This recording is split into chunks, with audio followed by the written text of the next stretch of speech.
ஸ்தோத்திரம் ஆண்டவரே. இன்னைக்கு நம்ம என்னத்தை குறித்து இன்னைக்கு ஒரு ஜெபம் பண்ணி நீங்கள் ஸ்டார்ட் பண்ணுவோம். சரிங்களா? சரி, ஓகே. அன்பும் இரக்கமும் கருணை நிறைந்த நல்ல ஆண்டவரே, இந்த வாய்ப்பு கொடுத்ததற்காக நன்றி ஆண்டவரே. நாங்கள் செபிக்கும்படியாய், துதிக்கும்படியாய், தேவனை ஆராதிக்கும்படியாய், தேவனுடைய நாமத்தை மகத்துவப்படுத்தும்படியாய் ஆண்டவரே, அந்த இடத்துல கர்த்தாவே நாங்கள் செபிக்கிறோமப்பா ஆண்டவரே. எல்லா விதமான பிசாசனுடைய கிரியைகளும், மாமிசத்தின் கிரியைகளும், எந்த விதமான பிசாசின் தொல்லைகளும் இராதபடி கர்த்தாவே ஆண்டவரே, வேதவசனங்களை கேட்கும்படியாய், தேவனுடைய நாமத்தை மகத்துவப்படுத்தும்படி ஆண்டவரே, தேவனுடைய கிருபைக்குள்ளாய் எங்களை மூடி மறைத்து பாதுகாக்க வேண்டுமாய் கூட கர்த்தாவை நாங்கள் செபிக்கிறோம் ஐயா ஆண்டவரே. இந்த உலக நாட்களில் கர்த்தாவை ஆண்டவரே, அநேகர் வியாதியினாலும் நோயினாலும் பிடிக்கப்பட்டு காணப்படுகிறார்கள் அப்பா ஆண்டவரே. அவருடைய வியாதிகள்லாம் மாற வேண்டுமாய் கூட கர்த்தாவை நாங்கள் செபிக்கிறோம் ஐயா ஆண்டவரே. ஹல்லேலூயா. ஆவிக்குரிய வரங்களினாலும் ஆவிக்குரிய கனிகளினாலும் கர்த்தாவே ஒவ்வொருவரையும் கர்த்தாவே நிறைக்க வேண்டுமாய் கூட கர்த்தாவே நாங்கள் செபிக்கிறோம் அப்பா ஆண்டவரே. அநேக நாட்களாய் கர்த்தாவே ஆண்டவரே ஹல்லேலூயா. அநேகரை கர்த்தாவே சத்ருவானவன் கர்த்தாவே எவனை விழுங்கலாமோ என்று கர்த்தாவே ஆண்டவரே வகை தேடி கொண்டு சுற்றி கொண்டு இருக்கிறான் அப்பா ஆண்டவரே ஹல்லேலூயா. இந்த மரணத்துக்கு அதிபதியான பிசாசை நாங்கள் ஜெயிக்கும்படி ஆண்டவரே, ஜெய கிறிஸ்து இந்த உலகத்திற்கு வந்திரல்லவா தகப்பனே கர்த்தாவே ஆண்டவரே.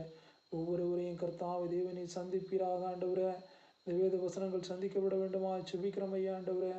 நாங்கள் செபிக்கிற ஜெபங்கள் விருதாய் போகாதபடி தகப்பனே ஆண்டவரே. நாங்கள் செபிக்கிற ஜெபங்கள் கர்த்தாவை ஆண்டவரே விருதாய் விழுந்து போகாதபடி தகப்பனே ஆண்டவரே. ஒவ்வொருவரையும் கர்த்தாவை வேத வசனங்கள் சந்திக்கப்படுவதாக, ஒவ்வொருவரும் மனம் திரும்ப வேண்டுமாய் செபிக்கிறோம் ஐயா ஆண்டவரே ஹல்லேலூயா. பாவத்தில் கிடப்பதற்காக செபிக்கிறோம் ஐயா. சாபத்தில் கிடப்பதற்காக செபிக்கிறோமப்பா ஆண்டவரே. அக்கிரமக்காரருக்காக செபிக்கிற தகப்பனே கர்த்தாவே ஆண்டவரே. ஒருவனாவது கர்த்தாவே ஆண்டவரே ஹல்லேலூயா கெட்டு போகாமல் ஆண்டவரே ஹல்லேலூயா ஆண்டவர் வீணாய் போகாதபடி கர்த்தாவே தேவனுடைய ராஜ்யத்துக்குள்ளாய் வரும்படி ஆண்டவரே ஹல்லேலூயா. தேவனுடைய கிருபைக்குள்ளாய் கர்த்தாவை வாழ்ந்திருக்கும்படியா தகப்பனே ஆண்டவரே. தேவ சிநேகத்துக்குள்ளாய் வாழ்ந்திருக்கும்படியா தகப்பனே. தேவ அன்புக்குள்ளாய் வாழ்ந்திருக்கும்படியா தகப்பனே ஆண்டவரே. தேவனுடைய கருணைக்குள்ளாய் வாழ்ந்திருக்கும்படியா தகப்பனே ஆண்டவரே. ஒவ்வொருவருக்கும் அங்கீகரிப்பீராக, ஒவ்வொருவரையும் பலப்படுத்துவீராக, ஒவ்வொருவரையும் தைரியப்படுத்த வேண்டுமாய் கூட கர்த்தாவை நாங்கள் செபிக்கிறோமப்பா ஆண்டவரே. ஜெபங்கள் ஏறெடுப்பீராக ஆண்டவரே. பிதா குமாரன் பரிசுத்தாய் மூலம் செபிக்கிறோம். ஜெபங்களோட நல்ல பிதாவே. ஸ்தோத்திரம் ஸ்தோத்திரம் ஸ்தோத்திரம் ஸ்தோத்திரம். இன்னைக்கு என்னத்தை குறித்து வாசிக்கலாம்னா, ஏதோ ஒரு வசனத்தை குறித்து நம்ம இன்னைக்கு ஜெபம் பண்ணுவோம். சரியா? சரி. அப்போ இன்னைக்கு வேத வசனத்தில் ஒரு வசனம் வேத வசனத்தில் வாசிக்கிறோம். இன்னைக்கு வேத வசனம் என்ன சொல்லுதுன்னா, ஆகாய் புஸ்தகம், ஆகாய்ன்னு சொல்லி ஒரு புஸ்தகம் இருக்குது. அந்த ஆகாய் புஸ்தகத்தில் 2வது அதிகாரத்தில் 8வது வசனத்தை வாசிப்போம். சரியா? ஆகாய் புஸ்தகம் 2வது அதிகாரம் 8வது வசனம். என்ன வசனம் வாசிக்கலாமா? வெள்ளியும் என்னுடையது, பொன்னும் என்னுடையது என்று சேனைகளின் கர்த்தர் சொல்லுகிறார் அப்படின்னு சொல்லி வேதவசனம் இருக்கு. என்ன சொல்றார்? வெள்ளியும் தேவனுடையது, பொன்னும் தேவனுடையது என்று சேனைகளின் கர்த்தர் சொல்லுகிறார். சரியா? அப்போ நம்மளுடைய சொத்துக்கள், காசு, பணம், இந்த வெள்ளி, பொன் இதெல்லாம் தேவனுடையதாக தான் காணப்படுகிறது. சரியா? மனுஷருடையதாக காணப்படவே இல்லை அப்படின்னு சொல்லி இந்த வேத வசனம் அருமையாக சொல்லுகிறது. சரியா? சரி, ஓகே.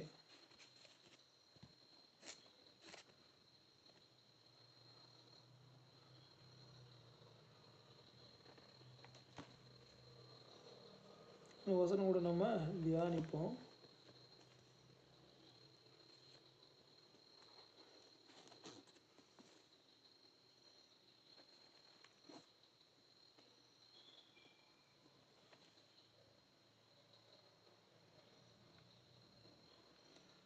ஆனந்த களிப்புள்ள உதடுகளால் போற்றி புகழுவேன்.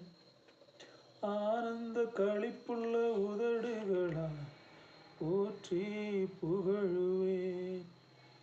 அறுசுவை உணவு உண்பது போல் திருப்தி அடைகிறேன், தினமும் துதிக்கிறேன்.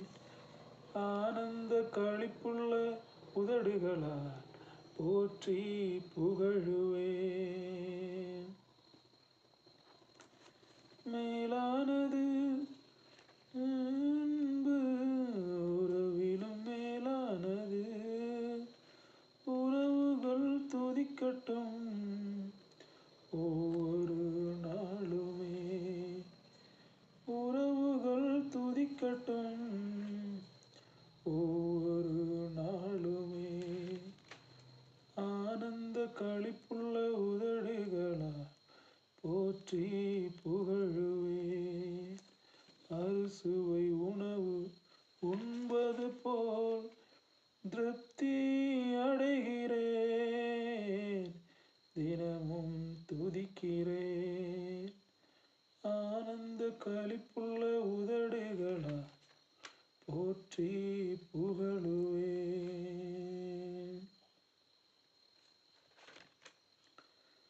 தேவனே நீரும் தேவன், தேடுவேன் ஆர்வமுடன். தேவனே நீரும் தேவன், தேடுவேன் ஆர்வமுடன். உறவுகள் துதிக்கட்டும் ஒவ்வொரு நாளுமே. ஆனந்த களிப்புள்ள உதடுகளா போற்றி புகழுவே. அறுசுவை உணவு உண்பது போல் திருப்தி அடைகிறேன், தினமும் துதிக்கிறேன். தேவனே. இந்த பாட்டு நல்ல பாட்டு தான் அது, ஆனால் அது பசங்க கேட்டு எனக்கு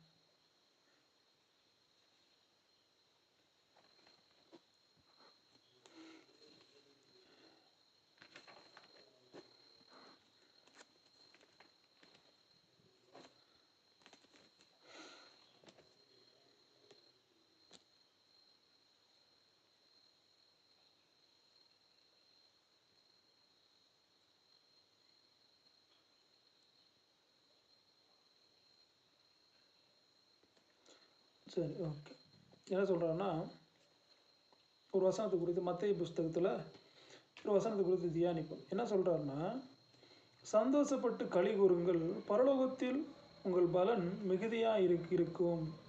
உங்களுக்கு முன்னிருந்த தீர்க்கதரிசிகளும் அப்படியே துன்பப்படுத்தினார்களே அப்படின்னு சொல்லி வேதத்தில் வாசிக்கும். என்ன சொல்கிறார்? சந்தோஷப்பட்டு களி கூறுங்கள், பரலோகத்திலே உங்கள் பலன் மிகுதியாக இருக்கும். உங்களுக்கு முன்னிருந்த தீர்க்கதரிசிகளையும் அப்படியே துன்பப்படுத்தினார்களே.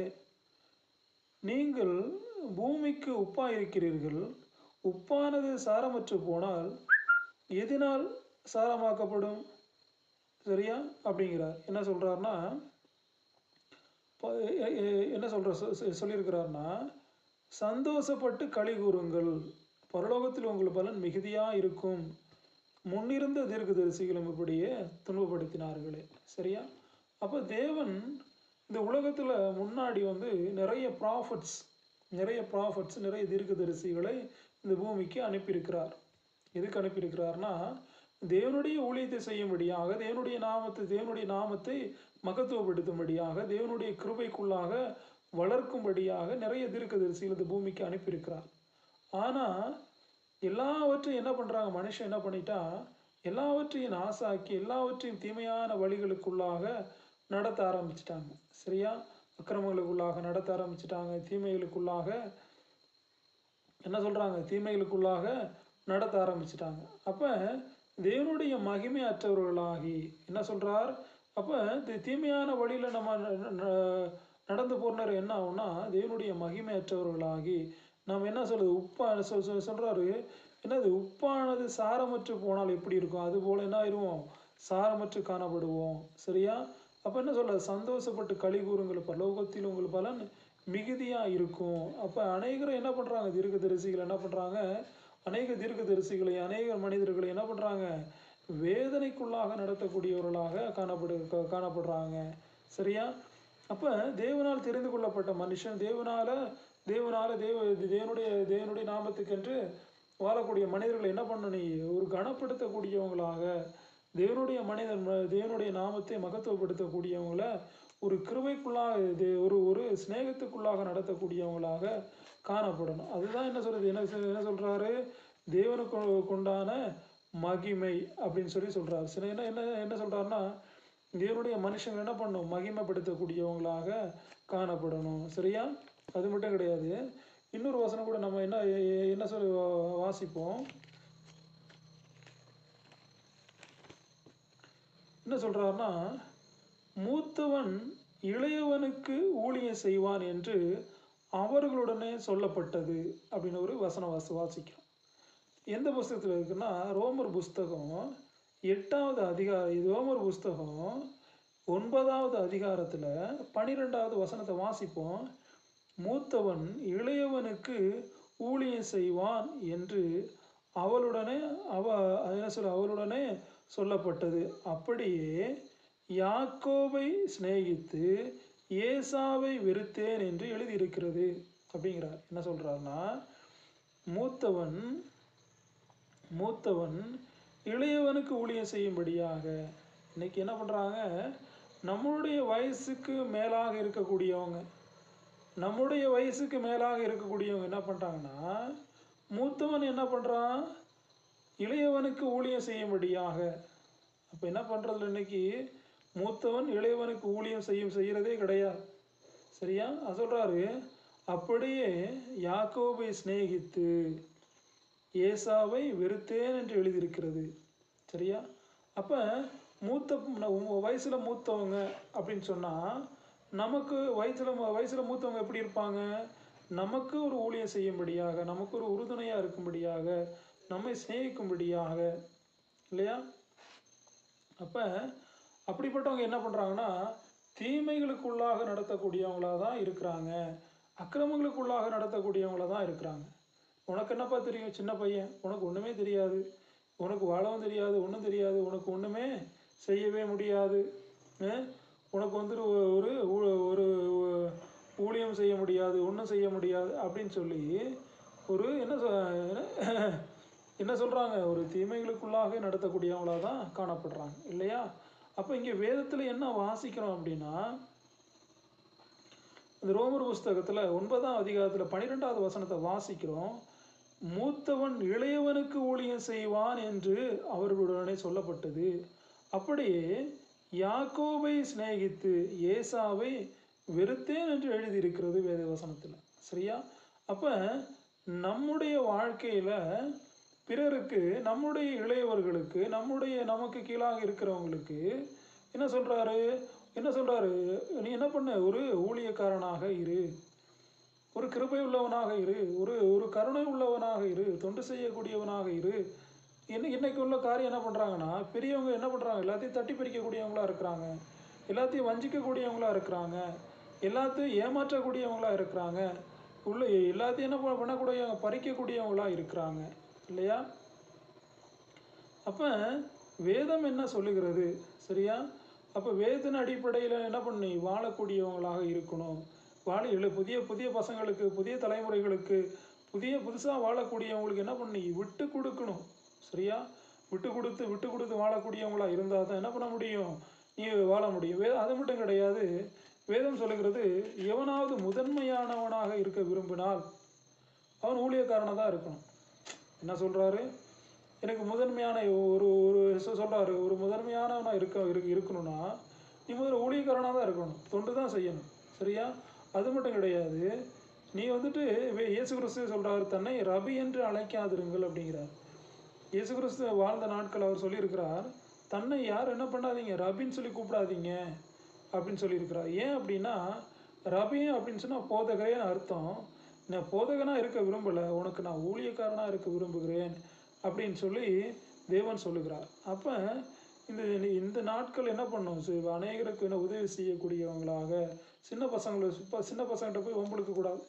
இன்றைக்கி அநேகருடைய காரியங்கள் என்ன பண்ணுறாங்க, சின்ன பசங்கள்கிட்ட என்ன பண்ணுறாங்க, வம்பிழுத்துட்டே இருக்கிறாங்க, உரண்டை எழுதிட்டு இருக்காங்க, பிரச்சனை பண்ணிகிட்டு இருக்காங்க, எல்லாத்தையும் தட்டி பறிக்கக்கூடியவங்களா இருக்காங்க. அப்புறம் சின்ன பசங்களுடைய காரியத்தை எல்லாத்தையும் என்ன பண்ணுறாங்க, சண்டை பண்ணிக்கிட்டே இருக்கிறாங்க. சரியா? அப்படி இருக்கக்கூடாது. என்ன சொல்கிறாரு, நீ தேவனுடைய நாமத்தை என்ன சொல்ற மகத்துவப்படுத்தக்கூடியவனாக இருக்கணும் அப்படின்னு சொல்லி சொல்லுகிறார். சரியா?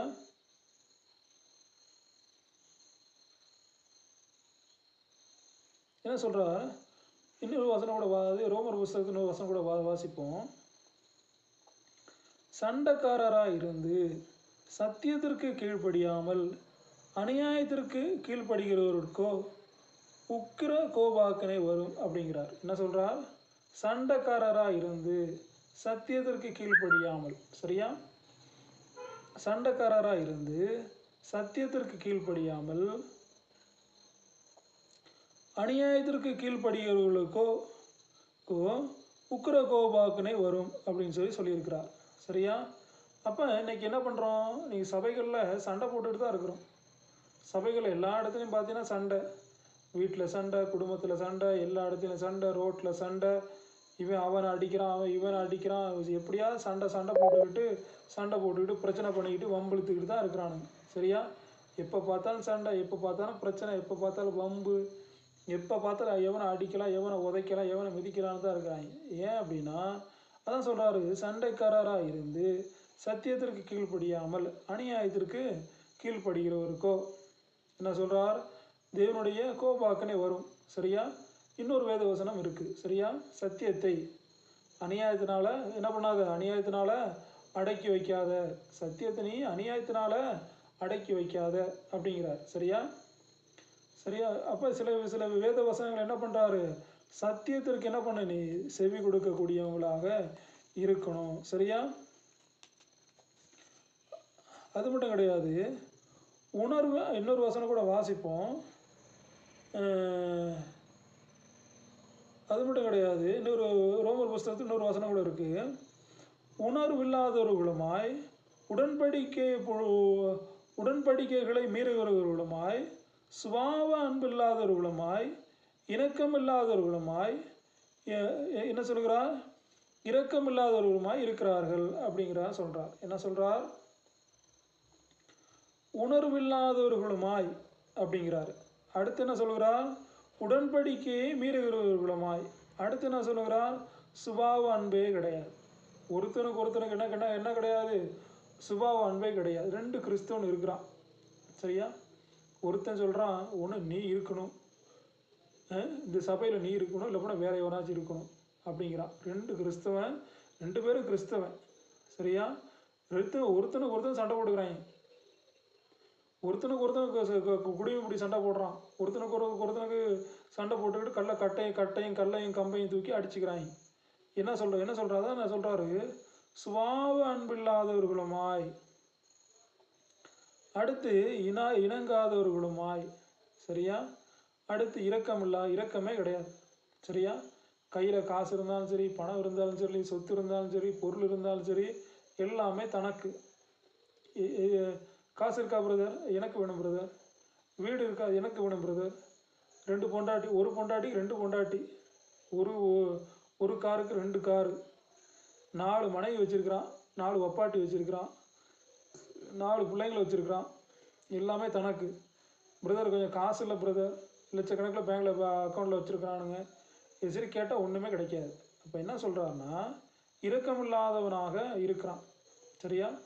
தரித்திரனாக ஆக்கி விடுறாங்க. அப்போ தேவனுடைய சபையில் இருக்கக்கூடிய நாம், தேவனுடைய சபையிலே ஆராதிக்கக்கூடியவர்களாக இருக்கக்கூடிய நாம் என்ன சொல்லுன்னா, உணர்வுள்ளவர்களாக நாம் வாழணும், இரக்கமுள்ளவர்களாக வாழணும், இணங்காதவர்களாக இருக்கக்கூடாது, இரக்கமில்லாதவர்களாக நாம் இருக்கக்கூடாது அப்படிங்கிறார். சரியா?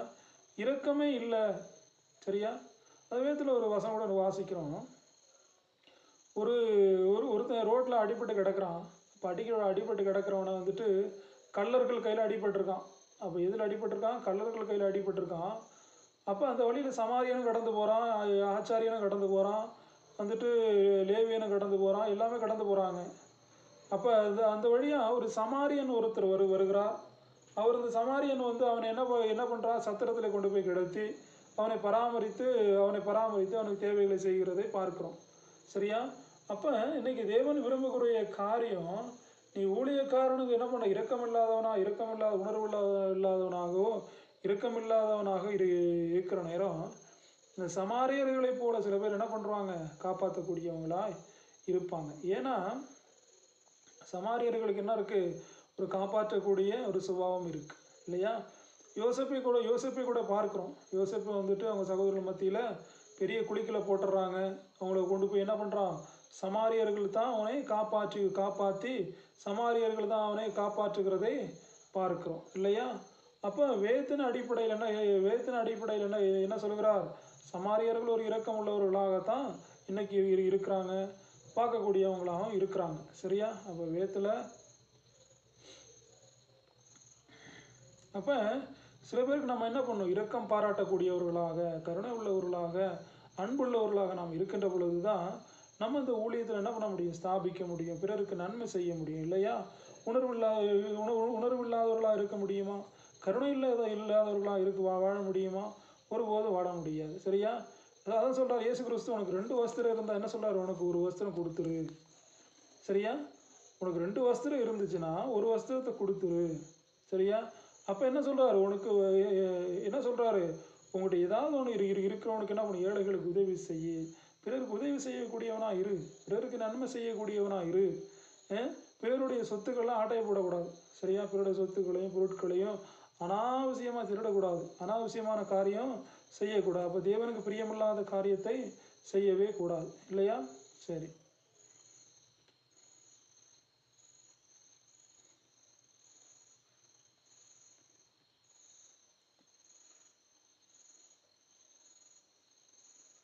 இன்னொரு வசனம் கூட வாசிக்கிறோம்.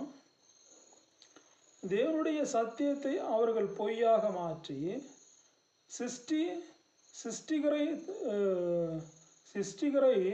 தொழுது சேவியாமல் சிருஷ்டியை தொழுது சேவிக்கிறார்கள், அவரே என்றென்றைக்கும் ஸ்தோத்திரிக்கப்படத்தக்கவர் அப்படிங்கிறார். சரியா. இன்னைக்கு அநேக சனங்கள் பார்க்குறோம் அப்படின்னா, ஒரு ஆப்ஜெக்ட் காட்னா ஒரு பொருள், ஒரு சிமெண்ட்னால், ஒரு கல்லுனால், ஒரு பொருள்லாம் ஆப்ஜெக்டெல்லாம் கடவுளாக வச்சு வணங்குறாங்க. சரியா. இப்போது ஒரு நான் சொல்கிறேன், ஒரு நரேந்திர மோடி இருக்காருன்னு வச்சுக்குவோமே. நரேந்திர மோடி இருக்கிறார். இப்போ நரேந்திர மோடி எப்படி இருக்கிறார், அவர் உயிரோடு இருக்கிறார், நல்லபடியாக இருக்கிறார், நல்லா ஸ்மார்ட்டாக இருக்கிறார், நல்ல மனுஷனாக இருக்கிறார். இப்போ அவருக்கு ஒரு ஒரு ஒரு கீரிப்புள்ள மாதிரி, ஏதோ வந்துட்டு ஒரு சின்ன பொம்மை மாதிரி, ஏதோ ஒரு அவலட்சம் இருக்கிற மாதிரி ஒரு பொருளை உண்டாக்கி, இதுதான் நரேந்திர மோடி, இதை நீங்கள் பார்த்துக்குங்கப்பா, இவர் தான் நரேந்திர மோடி, இவர் தான் பிரதமராக இருக்க போகிறார். சரியா. எல்லாமே நீங்கள் நரேந்திர மோடியை நீங்கள் பார்த்துக்கணும் அப்படின்னு சொன்னால், அந்த நரேந்திர மோடியை யாராலும் பார்க்க முடியுமா, முடியவே முடியாது. ஏன் அப்படின்னா, அந்த நரேந்திர மோடி இது பார்த்தா நரேந்திர மோடி மாதிரியே தெரியவே இல்லையே, வித்தியாசமாக இருக்கிறாரு, வித்தியாசமாக இருக்கு, என்னப்பா அது நீங்கள் பொய் சொல்கிறீங்களா, எங்களெல்லாம் ஏமாத்துறீங்களா, வஞ்சிக்கிறீங்களா அப்படின்னு தான் கேட்பானுங்க. அப்போ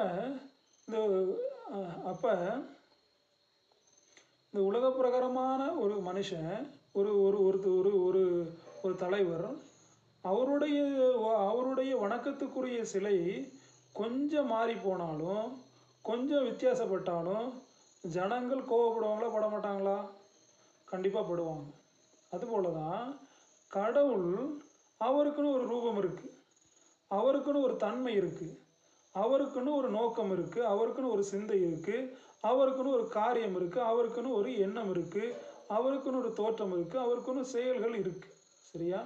ஆனால் அந்த கடவுளுடைய தோற்றத்தையும் கடவுளுடைய வசனங்களையும், சரியா, இப்படிப்பட்ட காரியங்களையும் பொய்யான ஒரு தோற்றத்தை உண்டாக்கி, பொய்யான ஒரு இமேஜை உண்டாக்கி, ஒரு குருவி மாதிரி, ஒரு ஒரு குரங்கு மாதிரி, ஒரு பன்னி மாதிரி, அப்படி வித்தியாசமான ஒரு தோற்றத்தில் நீ கடவுளை சித்தரித்து தீமையான காரியங்களையும், தீமையான அக்கிரமங்களையும், தீமையான அநியாயங்களையும், தீமையான அராஜகங்களையும், தீமையான காரியங்கள் செய்யும் பொழுது கடவுள் எவ்வளோ வேதனைப்படுவார். சரியா. கடவுள் அதுபோல தான் இன்னைக்கு உலக மக்கள் கடவுளை அவன் சௌரியத்துக்கு அவன் வித்தியாசமாக வச்சுருக்கிறான். கடவுளை பார்த்தா இது கடவுளே கிடையாதுப்பா அப்படிங்கிறாங்க. ரோட்டில் நடக்க முடியல, போகிற இடமெல்லாம் எல்லாத்துலேயும் கல்லெல்லாம் குத்தி வச்சு இதுதான் கடவுள், இதை கும்பிடுங்க, இதை இப்படி பண்ணுங்க, அப்படி பண்ணுங்க, இப்படி பண்ணுங்கன்னு சொல்லி மக்களை திசை திருப்பிட்டு இருக்கானுங்க இல்லையா?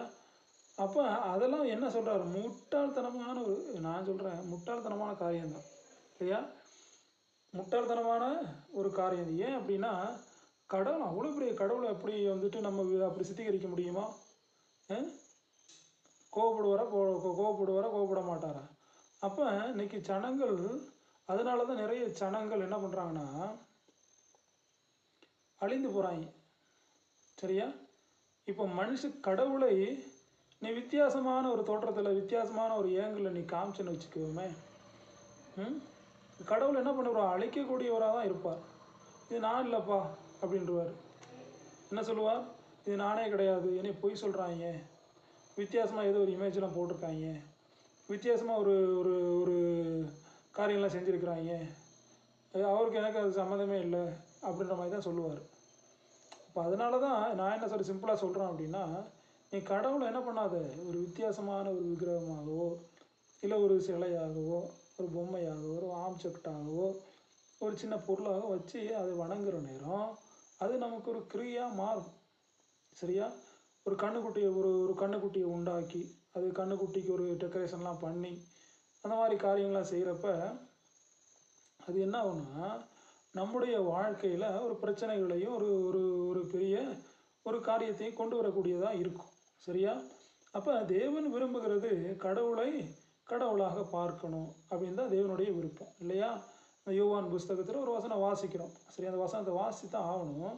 இப்போ என்ன சொல்கிறாருன்னா, ஆதியிலே வார்த்தை இருந்தது, அந்த வார்த்தை தேவனிடத்தில் இருந்தது, அந்த வார்த்தையே தேவனாக இருந்தது. சரியா? இப்போ கடவுள் எப்படி இருக்கிறார், வார்த்தையாக இருக்கிறார். சரியா? ஒரு வசனம் வாசிக்கிறோம். அந்த யோவான் புஸ்தகத்தில் அந்த 1ஆம் அதிகாரத்தில் என்ன வாசிக்கிறோம் அப்படின்னா, ஆதியிலே வார்த்தை இருந்தது, அந்த வார்த்தை தேவனிடத்தில் இருந்தது, அந்த வார்த்தையே தேவனாக இருந்தது அப்படின்னு சொல்லி வேத வசனத்தை வாசிக்கிறோம். அப்போ தேவனுடைய வசனம் தான் கடவுள். தேவனுடைய வார்த்தையை பிடித்து கொண்டு, தேவனுடைய வசனத்தை பிடித்து கொண்டு, தேவனுடைய வார்த்தையை பின்பற்றி வாழக்கூடியவனாக, தேவனுடைய கற்பனைகளை பின்பற்றி வாழக்கூடியவனாக நம்ம இருக்கணும் இல்லையா? இப்போ நான் சொல்கிறேன், நீ கடையில் போய் ஒரு கிரைண்டர் வாங்குற, அதுக்கு ஒரு 1008 கேட்லாக் கொடுத்துருப்பான். அந்த கிரைண்டர் ரிப்பர் ஆனால் உனக்கு எவ்வளோ கோவம் வரும்? அந்த கிரைண்டர் எப்படி இத்தனை கேட்லாக் கொடுத்துருக்குறானே, அத்தனை மிஷின் இப்படி ஓடுறதுக்கு, அப்படி ஓடுறதுக்கு, இப்படி பண்ணுறதுக்கு 1008 கேட்லாக் கொடுத்துருப்பான். சரியா? அந்த கேட்லாக்கில் என்ன போட்டிருக்காங்களோ அதை அப்படியே டிட்டோவாக ஃபாலோ பண்ணி அந்த கிரைண்டரை யூஸ் பண்ணுவானுங்க. சரியா? ஒரு கடையில் போய் ஒரு ஃபோன் வாங்குற, நானும் ஒரு ஃபோன் வாங்கியிருக்கேன். அப்போ கடையில் வாங்குகிற ஃபோனை வாங்கிட்டு வந்து அதில் என்னென்ன கேட்லாக் போட்டிருப்போம், அந்த ஃபோனில் கொஞ்சம் ஒரு ஆப்ஷன் மாறினா டிஃபால்ட்டில் போட்டிருப்போம். சரியா? இந்த டிஃபால்ட் ஆப்ஷனில் சின்ன ஆப்ஷன் மாறி போச்சுன்னா அப்படியே ஃபோனை தூக்கி குப்பையில் போட வேண்டியதுதான். சரியா? அதில் போட்டிருக்கிறத அப்படியே டிட்டோவாக ஃபாலோ பண்ணுறான். சரியா? ஒரு அரசியல் கட்சி சார்ந்து வாழ்கிறான் இல்லையா? எல்லாமே நீ என்ன பண்ணுற, டிஃபால்ட்டாக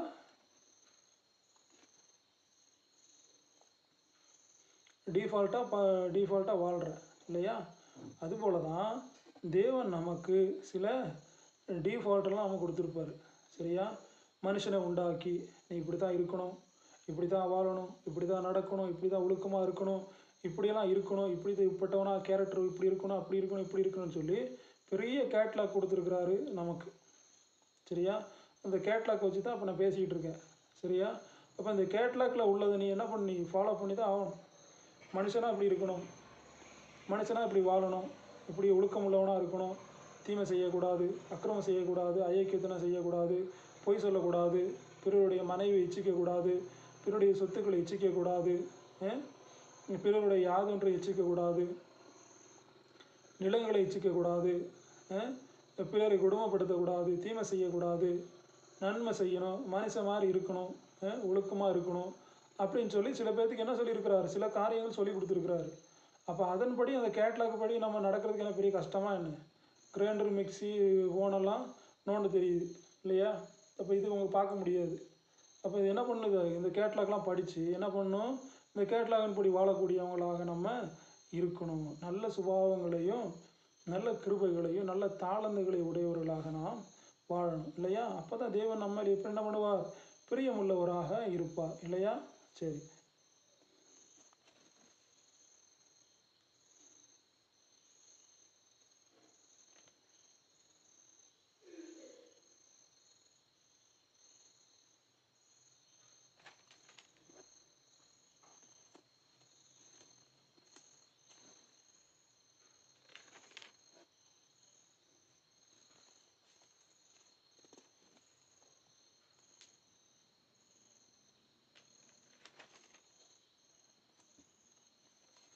ஆனந்த களிப்புள்ள உதடுகளா போற்றி புகழுவேன், அறுசுவை உணவு உண்பது போல் திருப்தி அடைகிறேன், தினமும் துதிக்கிறேன்.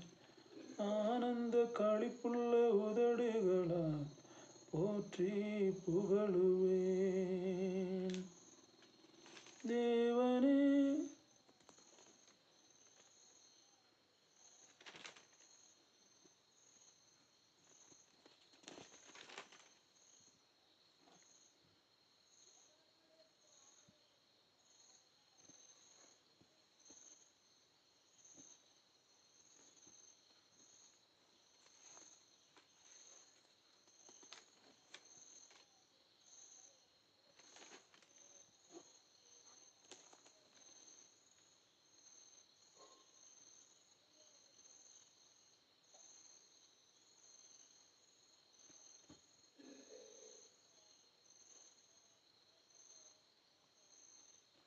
சரி, ஓகே. இங்கே ஒரு வசனம் வாசிக்கிறோம். உலகத்தையும், சரியா, இந்த புஸ்தகம் அப்போஸ்தலர் புஸ்தகம் 17வது அதிகாரம் 17வது அதிகாரத்தில் 24வது வசனத்தை வாசிப்போம். உலகத்தையும் அதிலுள்ள யாவற்றையும் உண்டாக்கின தேவனானவர் வசனத்திற்கும் வானத்திற்கும் பூமிக்கும் ஆண்டவராய் இருக்கின்றபடியினால் கைகளினால் கட்டப்பட்ட கோவில்களில் அவர் வாசம் பண்ணுகிறதில்லை. என்ன சொல்கிறார்? உலகத்தையும் அதிலுள்ள யாவற்றையும் உண்டாக்கின தேவ ஆவியானவர் வானத்திற்கும் பூமிக்கும் ஆண்டவராய் இருக்கின்றபடியினால் கைகளினால் கட்டப்பட்ட கோவில்களில் அவர் வாசம் பண்ணுவதே கிடையாது. சரியா? அப்போ தேவன் ஆண்டவர் சொல்லக்கூடிய காரியத்தை பாருங்கள். இவ்வளோ பெரிய வானத்தையும் பூமியை உண்டாக்கின தேவன் கைகளினால்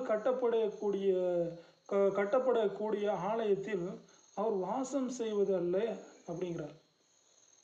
அப்போ இன்னைக்கு எவ்வளோ கோயில் கட்டியிருக்கிறாங்க பார்த்தீங்களா?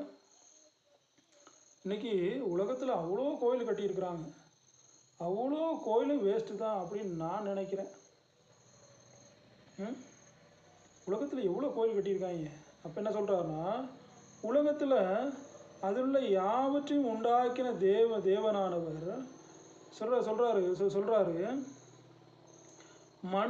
மனுஷரால் கட்டப்பட்ட கோயில்களில் அவர் வாசம் செய்வதே கிடையாது, அங்கே இருக்க மாட்டார் அப்படிங்கிறார். அப்போ எங்கே இருப்பார் அப்படின்னா, நமக்குள்ளே தான் தேவன் வாழக்கூடியவராக இருப்பார். சரியா? உங்ககிட்ட இருக்கக்கூடிய, அப்போ என்ன சொல்கிறாருன்னா, நீ உனக்குள்ளாக தேவன் இருக்கக்கூடியவராக இருப்பார். சரியா? நீ கோயிலுக்கு போகிற, எல்லா இடத்துக்கும் போகிறதான். சரியா? ஆனால் தேவன் வாழக்கூடிய இடம் எதுனா, எங்கே உனக்குள்ளே தான் உனக்கு என்ன சொல்கிறாரு, உனக்குள்ளே தான் தேவன் என்ன பண்ணுறாரு, வாழ ஆசைப்படுகிறார். சரியா?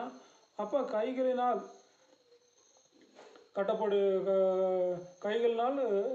கட்டுற கோயிலில் அவர் என்ன பண்ணுறதில்ல, வாசம் செய்வதே கிடையாது. சரியா? அப்போ தேவன் சொல்லக்கூடிய காரியத்தை நல்லா உணரணும். சரியா? முதல்ல ஆப்ஜெக்ட் கடவுள் கிடையாது, பொருள் கடவுள் கிடையாதுன்னு பார்த்தோம். இப்போ என்ன சொல்கிறாருன்னா, கோயிலே அவர் இல்லை அப்படி மனுஷர் கட்டக்கூடிய கோயில்களில் அவர் தங்க முடியாது அப்படிங்கிறாரு. அவர் வாசம் பண்ண முடியாது, அப்போ வாசம் செய்து இல்லை அப்படிங்கிறார். அப்போ எங்கே இருக்கிறார் நம்ம கடவுள்? நம்ம நமக்குள்ளே தான் வாசம் செய்கிறார். நம்ம தான் அந்த ஆலயம். அப்போ நம்மோட இந்த ஆலயத்தை என்ன பண்ண நீ கோயிலை எவ்வளோ டெக்கரேட் பண்ணி வச்சுருக்குறோம், எப்படி பரிசுத்தமாக வச்சுருக்குறோம். அதுபோல் இந்த மனுஷருக்குள்ளாக தேவன் வாசம் செய்கிறார். அது எவ்வளோ சுத்தமாக நீ வச்சுருக்கணும். சரியா? அதை நீ எப்படி பத்திரமா வச்சுருக்கணும், அதை எப்படி நீ பாதுகாக்கணும், அதை நீ எப்படி நல்லா வச்சுருக்கணும் இல்லையா? சுத்தமாக இருக்கணுமா இல்லையா? நல்லா குளித்து சாப்பிட்டு தீமை செய்யாமல், அக்கிரமம் செய்யாமல், அநியாயம் செய்யாமல், கொள்ளை அடிக்காமல், ஃப்ராடுத்தனம் பண்ணாமல், யாருடைய பிள்ளைகளையும் அபகரிக்காமல், கொண்டியை போடாமல், தீமை செய்யாமல், யாரை ஏமாற்றாமல், வஞ்சிக்காமல். அப்போ இப்படியெல்லாம் செய்யும்போது அப்போ எங்கே வாசம் செய்கிறார்? கைகளெல்லாம் கட்டப்படக்கூடிய கோயில்களில் தேவன் வாசம் செய்வதில்லை அப்படின்னு சொல்லியிருக்கிறாரு. ஆனால் இங்கே என்ன சொல்லியிருக்கிறாரு? இங்கே இங்கே என்ன சொல்லியிருக்கிறாரு? நமக்குள்ளாக தேவன் வாசம் செய்ய விரும்புகிறார். கடவுள் நமக்குள்ளாக வாழ விரும்புகிறார். கடவுள் நம்முடைய குண சுபாவங்களை அறிந்து நமக்குள்ளாக வாழ ஆசைப்படுகிறார் இல்லையா? அதுதானே முக்கியம். அப்போ என்ன சொல்லு, நீ அதை போன்று நீ நல்ல ஒழுக்கம் உள்ளவனாக நீ அதை என்ன பண்ணு, நீ அதை பின்பற்றி அவங்க என்ன சொல்லியிருக்கிறாங்க, அவங்க எப்படி வாழ சொல்கிறாங்க, தீமைகள்லாம் வெறுத்து நன்மை என்ன சொல்கிறார், நன்மை செய்யக்கூடியவனாக, அக்கிரமத்தெல்லாம் வெறுத்து நன்மை செய்யக்கூடியவனாக நீ வாழ ஆரம்பிச்சிருங்க. அப்போ வாழ ஆரம்பிக்கும்போது இந்த ரேசியோ குறைஞ்சிரும். எந்த ரேசியோ? இந்த விக்கிரகம் ஆண்டவர் விரும்பாத காரியம் இருக்குல்ல, ஆண்டவர் விரும்பாத செயல்பாடுகள் இருக்குல்ல, ஆண்டவர் விரும்பாத இந்த காரியங்கள் செயல்பாடுகள்லாம் இந்த ரேசியோ குறைஞ்சிக்கிட்டே வரும். சரியா? இந்த தீமையான காரியம் கொஞ்சம் கொஞ்சமாக குறைய நீ நல்ல காரியங்களாக தேசத்தில் ஒரு பெரிய ஒரு மாற்றத்தை ஒரு மாற்றம் ஏற்படும் இல்லையா? ஒரு நல்ல மாற்றம் ஏற்படும். தேவனுடைய சமாதானம் எல்லாத்துக்கு மேலேயும் காணப்படும். சரியா? நம்மளும் நல்லா இருக்கலாம், பிறரும் நல்லா இருக்கலாம். சரியா? இப்போ தேவன் விரும்பாத காரியம் என்ன இருக்குது? இந்த ஆப்ஜெக்ட் கடவுள். சரியா? இந்த ஆப்ஜெக்டை கடவுளாக கும்பிடுறது. அப்போ என்ன சொல்கிறாரு? அதை நீ அந்த முதல்ல சொன்ன பார்த்தீங்களா, நரேந்திர மோடி எப்படி இப்படிலாம் பண்ணக்கூடாதுன்னு சொன்னா இல்லையா? அப்போ அந்த மாதிரி என்ன பண்ணக்கூடாது, அவர் வித்தியாசமாக காமிக்கக்கூடாது. அப்போ அவர் தான் அதுக்கு நரேந்திர மோடிக்கு நிகர் அவர் தான். கடவுளுக்கு நிகர் கடவுள் தான். அதுக்கு வேறு சில வித்தியாசமான ஆப்ஷன்ஸ்லாம் வைக்க முடியாது, வித்தியாசமான பொம்மையெல்லாம் நம்ம வைக்க முடியாது. அதுபோல் நம்மை உண்டாக்கின தேவனை நம்ம பின்பற்றி வாழுகின்ற பொழுது, நம்மை உண்டாக்கின தேவனை நாம் நேசித்து வாழ்கின்ற பொழுது, கபடற்று வாழ்கின்ற பொழுது, தீமையை விட்டு வாழ்கின்ற பொழுது தேவன் நமக்குள்ளே வாசம் செய்யக்கூடிய இருப்பார். நம்மை சுபாவத்தை மாற்றக்கூடியவராக இருப்பார். தீமையை விட்டு விலகு, தீமையை விட்டுருங்க. தீமையை விட்டுட்டு நன்மை செய்யக்கூடியவங்களாக இருங்க. தேவன் எல்லாவற்றையும் ஆசீர்வதிக்கக்கூடியவராக தான் இருக்கிறார். யாருக்கும் தேவன் குறைவாகவும் யாரும் கம்மியாக படைக்கவே இல்லை இல்லையா? அப்போ அன்புள்ளவனாக இருங்க. சரியா? ஓகே. இது மகா கணபுரிந்து இயேசுவே கர்த்தாவே, எல்லாவற்றையும் இந்த செய்தி ஆசீர்வாதமாக இருக்கும்படியாய், விக்கிரக வழிபாட்டு விட்டு வரும்படியாய் அநேகர் ஆண்டவரே இயேசப்பா ஆண்டவரே, விக்கிரகம் என்பது ஒரு பொருட்டென்று நினைத்து அதற்காக பூஜிப்பதும், அதற்காக காரியங்கள் செய்வதும், அதற்காக தீமையான வழிகளில் ஈடுபடுவதும், அதற்காக வணங்குவதும், அப்படிப்பட்ட காரியங்களில் ஈடுபடுகிறார்கள் அப்பா ஆண்டவரே. ஹல்லேலூயா ஆண்டவரே. அதன் மூலமாய் ஜனங்கள் அழிந்து போகிறார்கள் அப்பா. அதன் மூலமாய் ஜனங்கள் கர்த்தாவே ஆண்டவரே நாசமோசத்துக்குள்ளாய் நடத்தி கொண்டு இருக்கிறார்கள் அப்பா. தகப்பனே கர்த்தாவே ஆண்டவரே, அப்படிப்பட்ட நிலைகளெல்லாம் மாற வேண்டுமாய் கூட கர்த்தாவே நாங்கள் செபிக்கிறோம் அப்பா ஆண்டவரே. ஹல்லேலூயா. தேசத்திலே கர்த்தாவே தேவ சமாதானம் காணப்பட வேண்டுமாய் கூட கர்த்தாவே நாங்கள் செபிக்கிறோம் அப்பா ஆண்டவரே. ஹல்லேலூயா. கர்த்தாவே ஆண்டவரே, இந்த எல்லா காரியங்களும் மனிதர்களும் மனம் திரும்ப வேண்டுமா செபிக்கிறோம் ஐயா ஆண்டவரே. எங்கும் கர்த்தராகிய தேவன் மட்டுமே கர்த்தாவே ஆண்டவரே. கர்த்தாவே தேவன் மெய்யான தேவனாக இருக்கிறீரப்பா ஆண்டவரே. ஹல்லேலூயா. தேவனுடைய கரங்களேராய் நாங்கள் ஒப்பு கொடுத்து தருகிறோம் ஆண்டவரே. தேவநீர் எங்களை பொறுப்பெடுப்பீராக ஆண்டவரே. ஹல்லேலூயா. தீமையான காரியங்கள் தேசத்தில் இராதபடி ஆண்டவரே, விக்கிரக தோப்புகள் எல்லாம் அகற்றப்பட வேண்டுமாய் கூட கர்த்தாவே நாங்கள் செபிக்கிறோம் ஐயா ஆண்டவரே. பாரம்பரியமாய் வணங்கக்கூடிய காரியங்கள், பாரம்பரியமாய் விக்கிரகங்களை வணங்கக்கூடிய காரியங்கள், பாரம்பரிய தெய்வங்கள், பாரம்பரிய காரியங்கள் எல்லாம் கர்த்தாவே ஆண்டவரே ஜனங்கள் விட்டொழிக்க வேண்டுமாய் கூட கர்த்தாவே நாங்கள் செபிக்கிறோம் ஐயா ஆண்டவரே. அதன் மூலமாய் வரக்கூடிய காரியங்கள் ஆண்டவரே, அதன் மூலமாய் வரக்கூடிய பிசாசனுடைய கிரியைகள் கர்த்தாவே ஆண்டவரே. ஹல்லேலூயா. அநேக ஜனங்களை கொள்ளையாக கர்த்தாவே ஆண்டவரே கொண்டு போய் கொண்டிருப்பதை கர்த்தாவே நாங்கள் பார்க்கிறோம் தகப்பனே ஆண்டவரே. ஹல்லேலூயா. அதன் மூலமாய் கர்த்தாவே நாங்களும் கர்த்தாவே ஆண்டவரே பாதிக்கப்பட்டு காணப்படுகிறோம் தகப்பனே ஆண்டவரே. ஹல்லேலூயா ஆண்டவரே. இந்த விக்கிரக ஆராதனைகள் ஒழிக்கப்பட வேண்டுமாய் கூட கர்த்தாவே நாங்கள் செபிக்கிறோம் ஐயா ஆண்டவரே. தேசத்தில் கர்த்தாவே அநேகர் அறியாமல் காணப்படுகிறார்கள் அப்பா ஆண்டவரே. ஹல்லேலூயா. மெய்யான தேவனை விட்டு கர்த்தாவே ஆண்டவரே பொய்யான காரியங்களுக்கும் கர்த்தாவே ஆண்டவரே. ஹல்லேலூயா. கட்டுக்கதைகளுக்கும் கர்த்தாவே செவி கொடுத்து சாய்ந்து போய்கொண்டே இருக்கிறார்கள் அப்பா ஆண்டவரே. ஹல்லேலூயா. மெய்யான தேவனே கர்த்தர் என்பதை கர்த்தாவே ஆண்டவரே. ஹல்லேலூயா. அநேகர் அறியும்படியா ஆண்டவரே. ஹல்லேலூயா. தேசத்திலே கர்த்தாவே ஆண்டவரே எல்லா காரியத்தையும் விட்டொழிக்கும்படியா தகப்பனே ஆண்டவரே. ஹல்லேலூயா. ஒவ்வொருக்கும் கிருபை பாராட்ட வேண்டுமாய் கூட கர்த்தாவே ஆண்டவரே நாங்கள் செபிக்கிறோம் அப்பா ஆண்டவரே. ஹல்லேலூயா ஆண்டவரே. கர்த்தாவே தேவநீர் பொறுப்பெடுப்பீராக ஆண்டவரே. ஹல்லேலூயா. இப்படிப்பட்ட காரியங்கள் தேசத்தில் இராதபடி கர்த்தாவே ஆண்டவரே. ஹல்லேலூயா ஆண்டவரே. தேசத்தில் கர்த்தாவே தீமையான காரியங்களை விட்டொழிக்கும்படியாய் தகப்பனே, அக்கிரமான காரியங்களை விட்டொழிக்கும்படியாய் தகப்பனே ஆண்டவரே. ஹல்லேலூயா.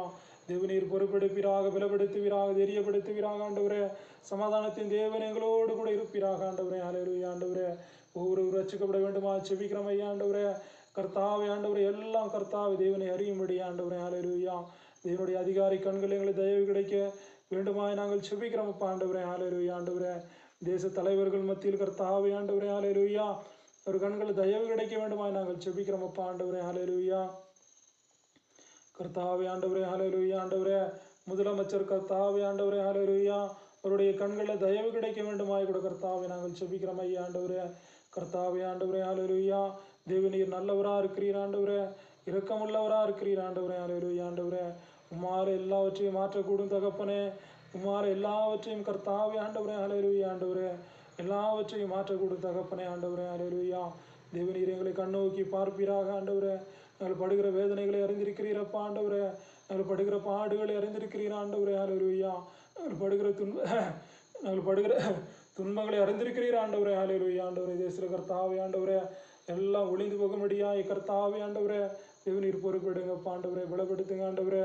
தெரியப்படுத்துங்க தகப்பனே ஆண்டவரே. ஒவ்வொரு நாளும் கர்த்தாவே தேவ கிருபைகளை சூழும்படியா தகப்பனே.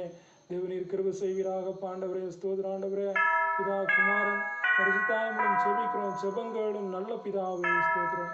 ஆத்மாவே கர்த்தரை ஸ்தோத்திரி. முழு உள்ளமே பரிசுத்த நாமத்தை ஸ்தோத்திரி. ஆத்மாவே கர்த்தரை ஸ்தோத்திரி. அவர் செய்த சகல உபகாரங்களை மறவாதே. பிதாவின் அன்பும் இயேசு கிறிஸ்துவின் ஐக்கியமும் பரிசுத்த ஆவியுடைய அந்நியமும் எப்பொழுது எங்கள் மத்தியில் இருப்பதாக. ஆமென். ஸ்தோத்திரம்.